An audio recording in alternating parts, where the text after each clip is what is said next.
Hello and welcome to Celebrate Freedom TV.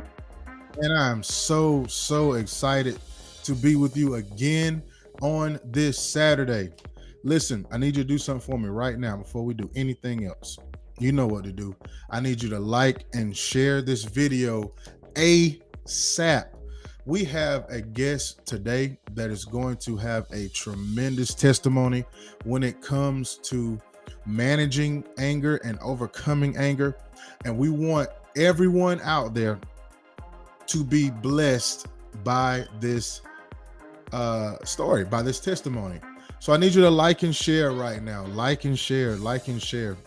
Also, I like to get this in the way. If you want to stay connected, please follow us on Facebook at Celebrate Freedom. Okay, there's lots of things that are going to be wonderful on that site. So please follow us on social media at Celebrate Freedom. If you would like to follow me personally, please go to Life Factory on TikTok. That's right, Life Factory on TikTok, and follow me. Okay. So again, today I am very excited for today's show. Anger is something that, woo, anger is very prevalent in our society today. When you think about anger and you think about our society and you think about how anger is transforming our societies to the ground zero of violence, you can't help but to wonder, is there a spot in the world for change? Is there a place for change in the world? Is anger still manageable? Is there a place that still reverences patience as a route to new? I've There's so many things that has gone on in the news lately. So many things anger related that it's amazing. You have youth, you have older people, you have youth. I mean, it's just things happening that anger or the understanding of anger could have resolved. And that has been one of the things that has gripped our nation for so long. Just everybody's so angry.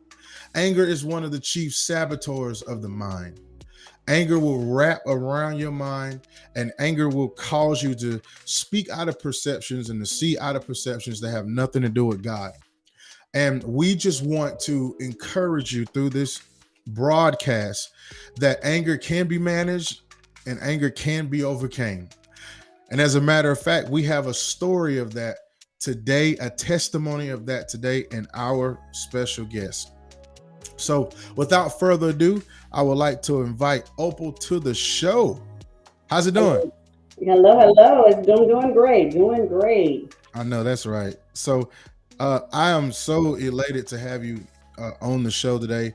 An entrepreneur, businesswoman, a soldier on the battlefield of the army of the Lord. A, Amen. and I'm very excited. Of course, I've heard some of your story, and I think that your story is really going to help a lot of people out there. So, I wanted to take this opportunity to allow you to tell your story when it comes to anger and anger management and how God healed you and continues to help you today. Okay, so Okay. so the floor is yours. Thank you. So, where my anger really entered my life was probably about over 20 some, well, over 30, maybe almost 30 years ago. I was abused and raped by my daughter's father. And, when I went through that period, I asked God to help me, give me the strength to walk away from that abusive relationship. I knew that that wasn't God's best for me. I knew that I didn't deserve that. In no way did I think that, I brought that on myself. I know that was the plan of the enemy. And I asked God to help me, and He did. He gave me the strength to walk away from that relationship and, start the healing process. I did go through some counseling and so on and so forth. It wasn't at the time, it wasn't Christian counseling. But it was some type of therapy for abused victims. And I went through that, but I still had some things inside. And sometimes if we don't really deal with the root of the thing, it will come out in another way at the most inopportune time. Mm. And You can say that again. it If you will don't deal with the root of a thing, it will that come out root will come out at the at most the most unopportune time. inopportune time. Wow, that's good.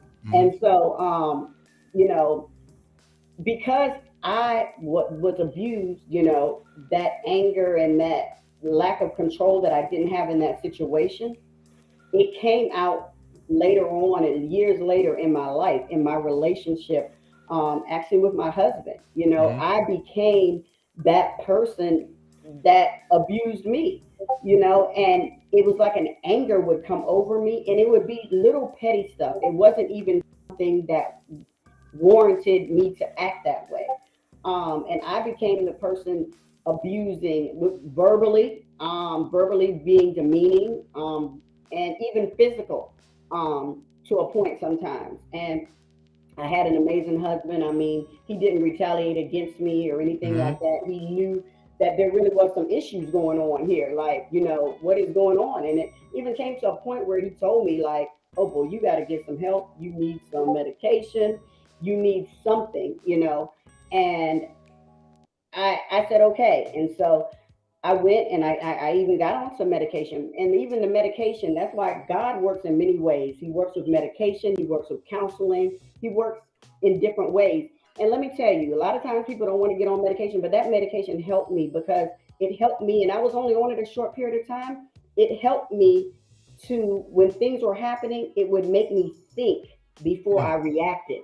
Right. Normally we just react and then we're in a situation. And so once I got on the medication, for that short period of time, it allowed me to see, like, okay, it's not this serious. Why are you getting upset like that? And it just kind of slowed you down so you weren't in the act and then, oh my God, I'm here. Because even my anger, it wound me up in jail on several occasions. Mm. Because I was trying to be abusive and I was cussing and fussing and throwing stuff and doing all kind of things. And of course, I got out the next day. It was just they when you're acting irrational, they're not going to allow you to just be free because you could hurt Right. yourself and hurt others. Right. You know, and so at that point, I really realized that the Holy Spirit really ministered to me and told me that the enemy is trying to destroy you. Mm. Scripture Hmm. talks about he's here to kill, steal, and destroy. Hmm. He wanted to destroy my life, my marriage, me physically, others physically, because when you are so angry and acting out of control, you don't even you see black.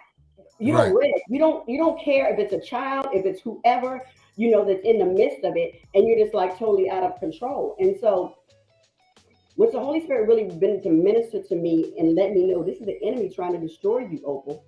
You know, and I was like, wow. And I don't know why I never really looked at it from that aspect, Hmm. that it was like demonic, my behavior and things like that, But once I really understand that, it's like a light bulb came on for me. And like I really didn't understand, spiritual things and that deep at that time. I wasn't where I was on my walk now and my knowledge of my relationship with God and Christ and certain things I didn't understand. But even in that moment, He met me where I was Hmm. and He ministered me. The word says that He's our comforter, He's our teacher, Right. and He comforted me and He taught me, Opal, this is not for me. Like, this is not a part of me. This cannot go on anymore. And once I had that revelation from God, I was able to, you know, not go from 0 to 100. When I felt that thing rising up in me, I would be like, "Oh no, devil, not today! You're not going to Hmm. take me back there. Like you done took me to jail. You done all kind of things before, and like that's not glorifying God. Because what the enemy will do, he'll have you doing all this foolish stuff, and he'll drop you off right there and leave you there, and then you stuck. And then when you come to your realization, Wow. oh my God, why am I here? Hmm. And once that happened, I could feel that thing coming on, and now it doesn't even like it. I've gotten to a point where even if I get like something upsets me or something like that, in Mm-hmm. that aspect, I will not. I don't go the way the enemy down the path he's trying to take me. I stay right here. If I gotta pray, if I gotta walk away, if I gotta say, okay, we'll come back and deal with this or whatever, because the things that I was getting upset about and things, they were petty things. They were like, it was a control thing because I lost control at that time when I was abused. It was like I wanted to be in control. And when stuff was not going my way because I couldn't control it, I would get angry. So that's a good point right there. You the source of your anger, the beginning of your anger was because the situation and your perception was out of your control. Hmm. In one of my I guess what how can I say it? One of my biggest concerns about people is the how they respond in moments that they feel they have no control. Hmm.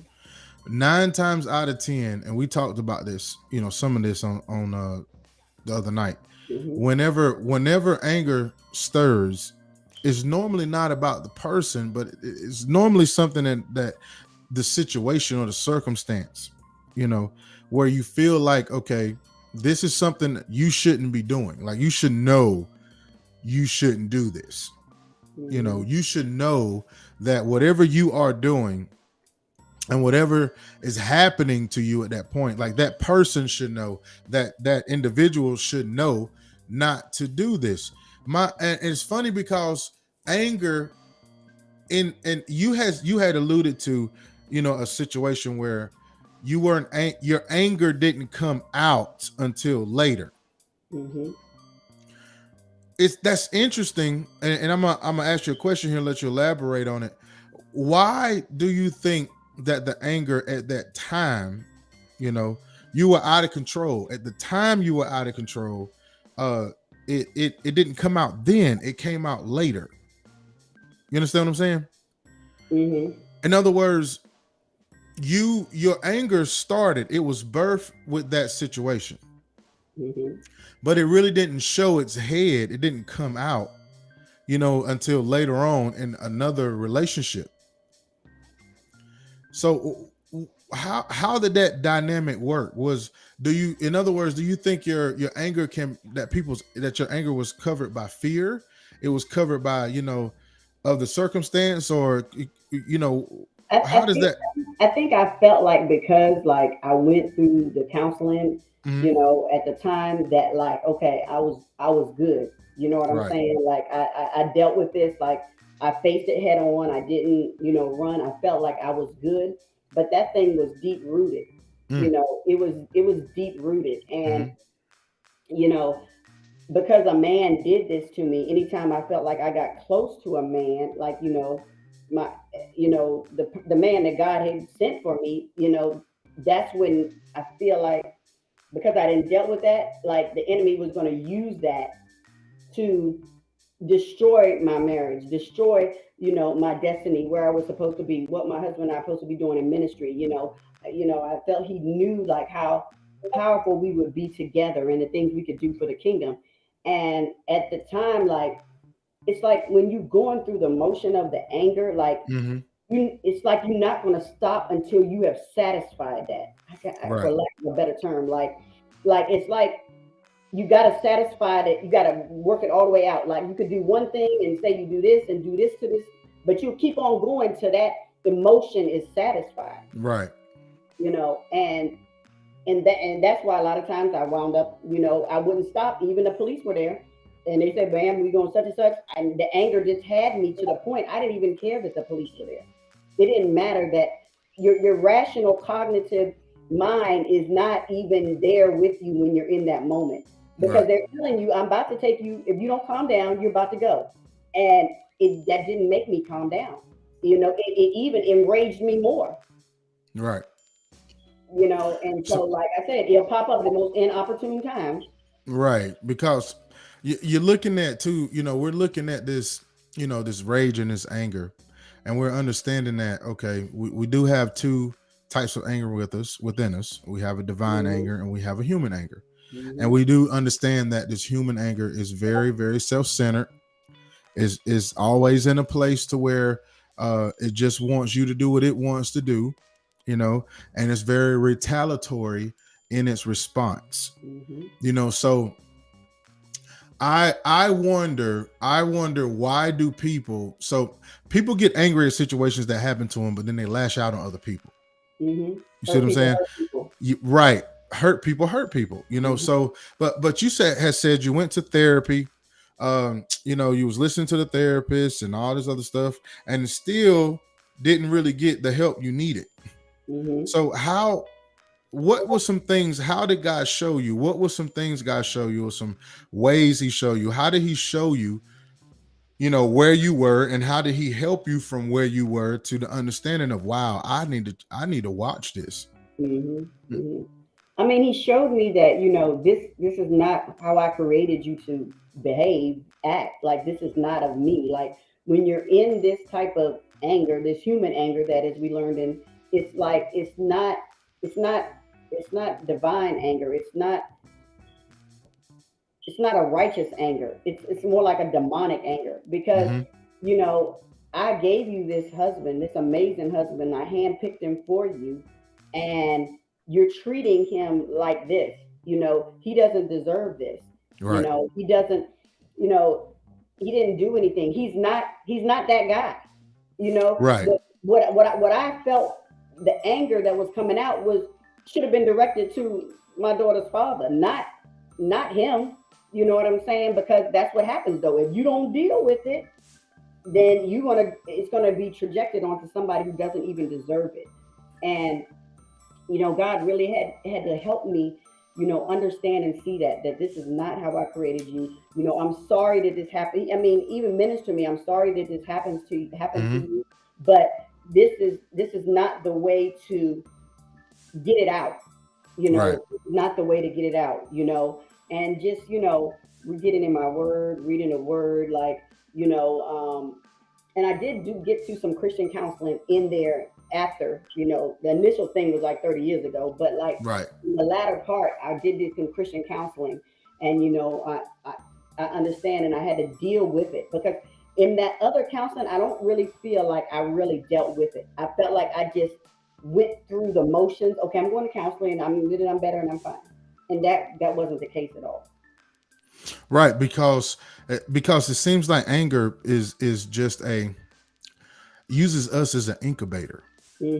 It's like anger uses us as a like a host, and these situations is almost like going back to what you said when the Lord was like, hey, I'm using this is going to destroy your life. Like, this is really going to destroy your life.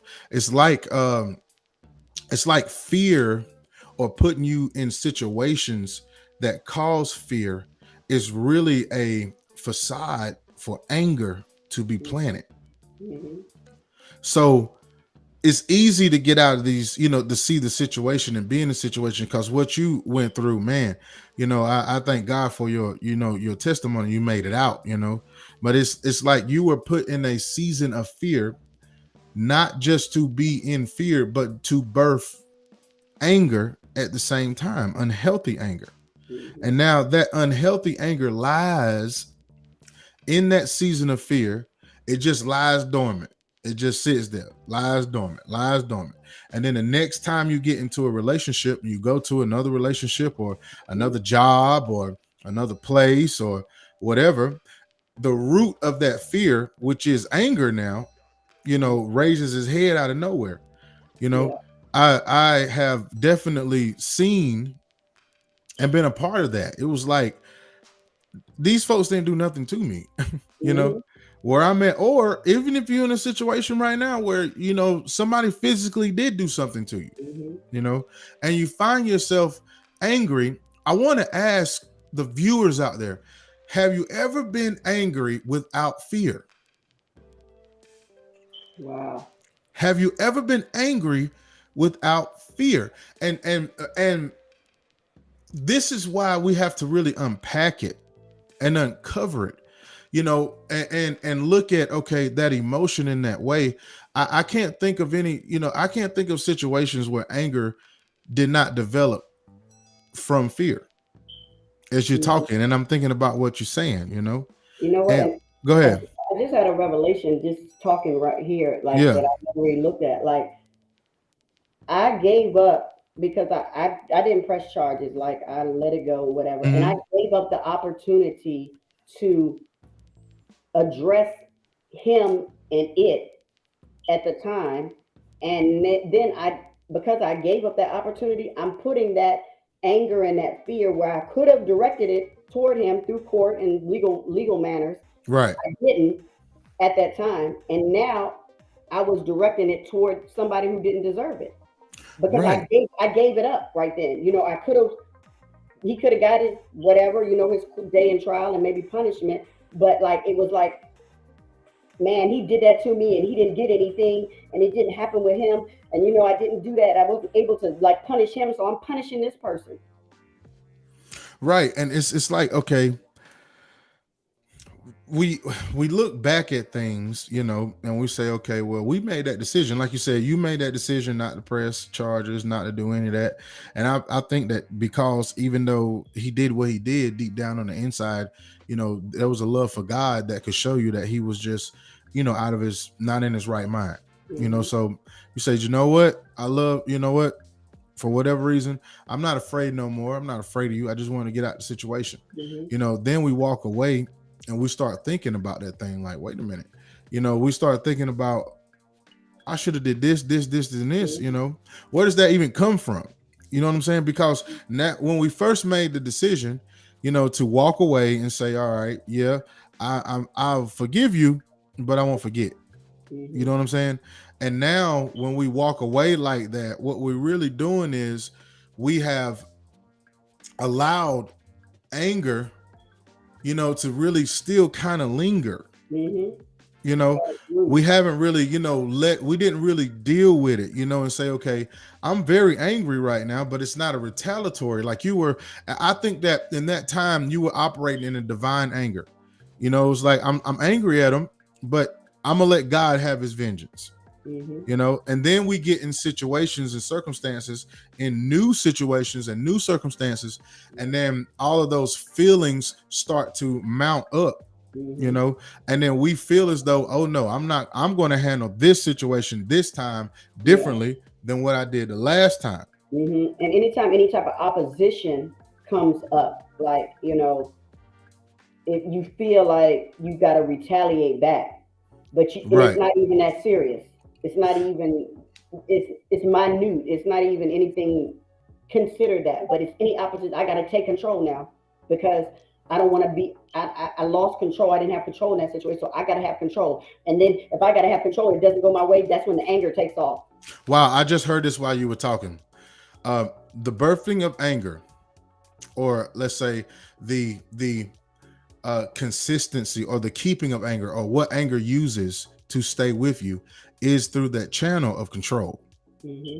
Wow. And it's like anger feeds off you feeling you're in control, even though Hmm. that retaliatory aspect could land you in jail. That retaliatory aspect could land you, divorce. That could land you Hmm. in the grave. Yeah.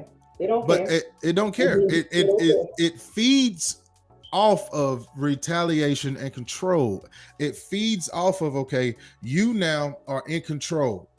Be angry. It's okay. Hmm. You're in control. And as soon as you lose that control, or that control is threatened, it fires back. It like Hmm. jumps back. It like a python. It says, no, no, no, no, no. You remember this that happened, and you remember that happened, and you remember this that happened. And how Hmm. can you live without me telling you when it's time for you to retaliate in this situation? Do you remember when you didn't listen to me the last Hmm. time? Hmm.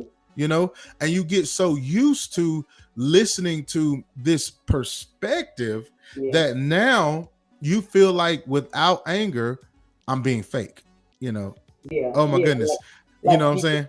you got to react. Like if you don't Right. react, Right. the word says be angry and sin not. It's okay to get angry, but I was getting angry and I was sinning a lot. Not. I was sinning a lot. Okay.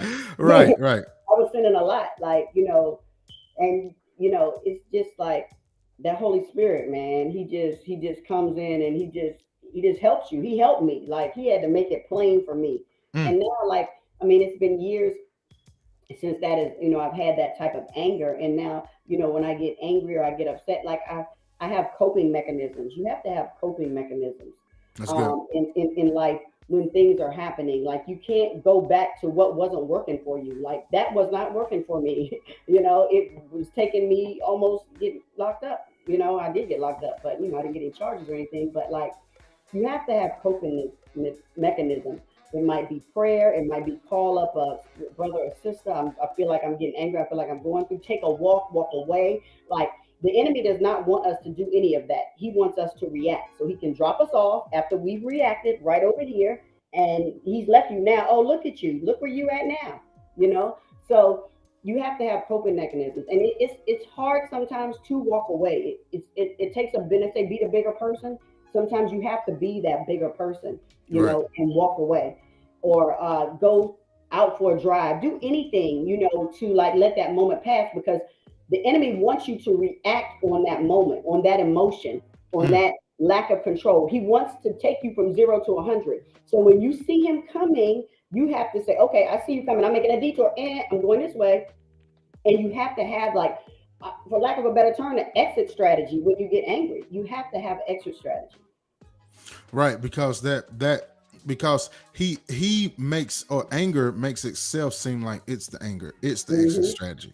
Hmm. So now it's like you got to learn a whole new lifestyle. Yes. You Yes. gotta learn a whole new way of looking at things. You gotta Yes. learn a whole new way of coping, as you said, coping mechanisms. You Yes. gotta learn this whole new way now that you didn't have to do before, because you just passed out. Yeah. That's all that matters, and you're right. Anger is just another way that the enemy keeps you away from your destiny. Bonded. Right. Bonded. It keeps you as the prisoner, Hmm. and that person that you angry with goes on about their life, you Yeah. know They not even thinking about you. right. But it's definitely set up to keep you in a place to where you Hmm. never experience destiny and greater things in your life. Can you imagine how many people who are listening, or how many people we know who are out there that they just want to be angry all the time? Yeah, and they think it's okay and there's nothing wrong with it and they embrace it. And what you have to realize is you're embracing the enemy of being angry all the time. Right. That's not God. God is peace, joy, love. Like it's the opposite. And people are, like you say, Pastor Marquette, they're comfortable with Hmm. being angry and this is just how I am. Hmm. That's the old saying, no, this is just not how you are. You can be different, but they're just so comfortable. And even saying in that, like I found out like in my family, another family member, 4 age difference than me. And when I say another family member, I want to explain like I'm adopted. Like so like I didn't really meet my other family till like I was 26. I'm 48 now. And like this is a whole nother topic, but you really understand some things, nature versus nurture. I said Hmm. I'm gonna write a book, Nature versus Nurture. Hmm. And for me not to be around this family member or even to copy her behavior, and she was acting the exact same way with anger toward her significant other. When I say the exact, it was almost like a carbon copy of the things that we would say, do, the level that the anger would take us, and drop us off here. I mean, and so before I really knew about like things in your family, your bloodline generations, I didn't really understand that. But that was like really eye opening for me to be like, wow, this person acting just like me.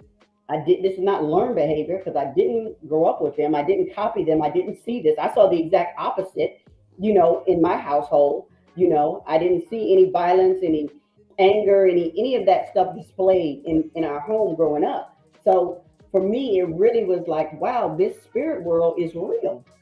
Right.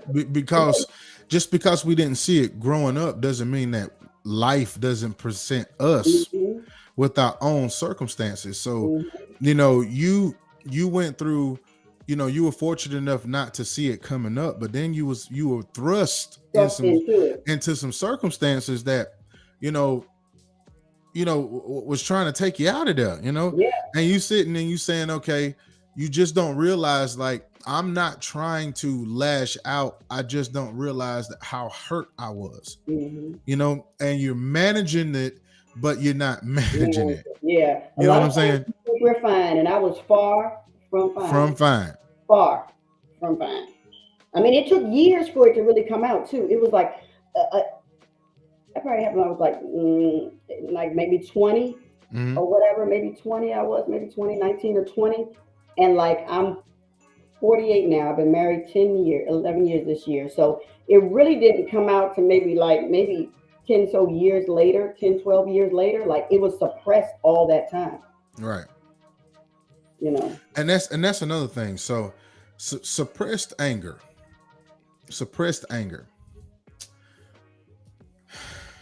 is it, how does anger become suppressed? Like, that is one topic that I want to unravel. Hmm. How does something that you are angry about become suppressed, especially when you're in a situation or you're dealing with a situation, right, and you are angry about this situation? I've noticed that we cause that suppression Hmm. because we'll keep the anger inside because, oh, I love that person, so I'm not going to Hmm. say anything. Yeah. And it's Or hurting.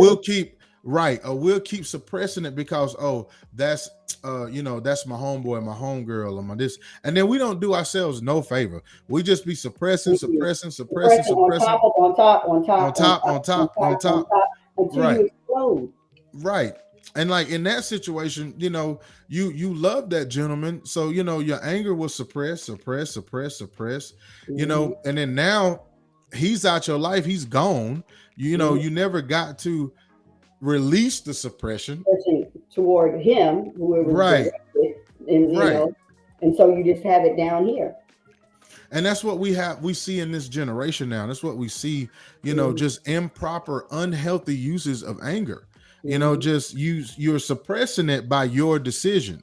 It was my decision to be in some of these circumstances, even though we say life does lead us certain places and things like that.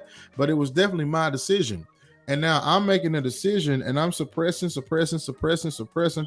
And now I'm over here frustrated and I'm trying to, and then they try to figure out why you blowing up. Well, you know, I've never got the chance to release it. He said, "Yeah, You yeah." know, It's like a balloon. If you keep putting air in a balloon and keep putting air and keep putting air, eventually it's gonna burst. exactly, exactly, and that's why we're in this series now. Of understanding the divine anger and of understanding, the anger on the inside. You need to understand the difference between divine anger and human anger, and you Hmm. need to know when God is saying move on. Know Mm, when to, that's what good. Kenny Rogers used to say, know when to hold them, know Know when to when to go, fold know them, when to walk away, know know when to when to run, walk away, and there's sometimes you got to know when to know when to run. run. Yeah, Wide run, open. but run. but we're in a place and a time and the churchy folks will say dispensation where we're running to it instead of running Hmm. from it. And I just pray that people will see testimonies like this Hmm. and listen to testimonies like this where God brought you out. Now, on the flip side of things, uh what has God done for you? Just the leaps and bounds He's taken you to, in order to, now, how you feeling about it now? Now, I'm glad I'm on the other side. Like he brought me out to the other side, and even when I was going through this process, Hmm. I really felt a call to like help, at the even at the time after I just came out because I was young, like 20, I wanted to help other women, who were in these type of situations, these domestic violence situations and things like that. I wanted to be able to help them. After I came out, even though then I really wasn't ready, but now I know I wasn't ready. But you Right. know, I really, but now as being mature and on the other side of that, like he's really put it deep in my heart to be able to help people. And even with the mental health, the Christian counseling, the spiritual counseling. That is something that is very much needed for everyone. Everyone. And I thank God that He led me to New Covenant and Celebrate Freedom, the ministry you have, because in church these days, we just go to church, we pray, we you know we have a relationship with God, we deal with God, but sometimes you need somebody on the outside to help you. There Right. are things that we are dealing with every day, hang-ups, problems that we need to be able to address, and Celebrate Freedom address. Even if you're not going through it, somebody else might be going through it. So, it's crazy. I mean, it's not crazy how God works. Like, we were dealing with narcissism a couple of weeks ago, and then God Hmm. sent somebody to deal with about narcissism. Wow. The Wow. same night that I got the call on the way to Celebrate Freedom to deal with narcissism. So, we go through these things to help others, and I just thank God for like holding my hand through this walk, because He really had to hold my hand through the whole Wow. situation. Because if He didn't hold my hand, I probably would have said, like, the anger would have you say, forget a marriage. Forget, okay, you don't want to deal with me the way I am? Bye. I'm gone. I'll find somebody else who will. Right. Like, really, like, it would have you want to destroy your destiny, like, to the point where, like, He had to hold my hand and say, okay, Opal, we're going to take this walk. We're going to walk little by little, by little, by little, by little. Each day, we're going to try to implement some things. How you used to react, you're not going to react today this way. And then the next day, you're not going to react. And each time you take steps, you're further away from that person that you were, that hurt, broken person, as He begins to heal you. Wow. That hurt, broken person, anger, Mhm. makes you into a very broken person. Mhm. Very broken. Very broken. I want to take a pause here to just acknowledge someone who is watching before we move on to the next phase, and let you know that managing your anger is possible. Yes. This testimony has proven that it does not matter how angry you may think you get, how far fetched or far off that you think you may be. It doesn't matter. God will meet you where you are. Her Yeah. story, she could have been bitter. You could have been bitter. You could have been, just stayed bitter and angry and mad, and but you saw that, hey, I have a destiny. I can help other Mhm. women who are going through this, I can help other people who are going through this. And that's, I think, is the key thing. Anger is designed to keep you away from destiny as Yes. possible. Destiny killer. I thank you so much for joining us today and giving us that powerful, powerful, powerful testimony. Is Thank you. there now is there anything you want to tell us about? I know some exploits that you're in and things like that, but do you want to share with us any of your your entrepreneurial stuff and your Yeah, you know what I'm alluding to? I know what you're alluding to. Well, I'm going to say slash ministry group called Faith in Forex, Hmm. where we teach people how to trade on the foreign exchange. Hmm. But it's very, very simple. God really gave me a vision several years ago. I've been in this about 5 years to be able to teach His people how to prosper in Hmm. the foreign exchange market. And it's just wonderful. Like, it's faith based. Hmm. It's not, we don't charge you for anything. You can come on our platform and you can learn.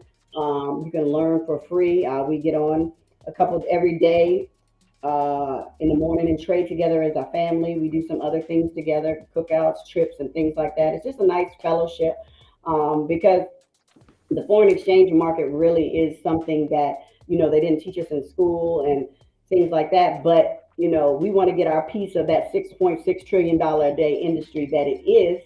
And if you're interested, you can reach out, to Pastor Marquette, or me, and my name is Opal Patterson on Facebook. You can inbox me or leave a message up under the broadcast or whatever, and I'll reach out to you, because I'll be happy to be able to teach you. And anybody can learn. That's the thing. Kids, teenagers, anybody in your family, elders, anybody. So I just wanted to say that. I And also have a pet sitting business. That's for a pet hotel. So if you're in the Henry County, Clayton County area, or even people come from Atlanta, if you need your little fur baby pet, fur baby taken care of when you're out of town, we also do that. wow, see, moving in many different directions. So listen, get connected. Email me, let me know, DM us, just get connected. If you need her information, we will get it to you ASAP. Take advantage of that faith in Forex. Take advantage of these opportunities. Let's get to learn each other, know each other, and support each other. Okay. Well, Opal, it has been a pleasure having you on the show Thank you today. so much. Thank you so I much. am very honored, and I believe that your testimony has touched so many lives. Okay, now this is not going to be the last time. All right, No, because no. there's much more to unwrap inside of you. Okay, Amen. Amen. amen. Thank you. So I appreciate thank it. you. Thank Have a you. blessed day. You too. All right. So that again was a show of God's strength in testimony. She overcame some things that some people would have not lived through. Anger meant to take her out, but she made it through it by trusting in the Lord. Now, if you're out there and you're saying, listen, I might not be as strong as she is, how can I get connected to get, that kind of level? Well, first thing that I would say is you need a church home. Okay. Now, as always, my church home, come visit us. If you're in the McDonough area, if you're in the Atlanta area or anywhere near it, just come join us. Come visit us. 154 Jonesboro Road, McDonough, Georgia 30253. We have services at 9 a.m. and 11:15. Also, we offer every Tuesday at 7 p.m. Celebrate Freedom. Now, this is the congregational meeting and setting where we take biblical principles and we apply it to mental health. And we go through the word and apply it, like I said, to mental health in order to deal with hurts, habits, and hangups. Every Tuesday at 7 p.m. at the same place, 154 Jonesboro Road. Now, it has been a pleasure today. On this show with you. Please, please, please like and share. And I will see you on next week. Have a blessed day.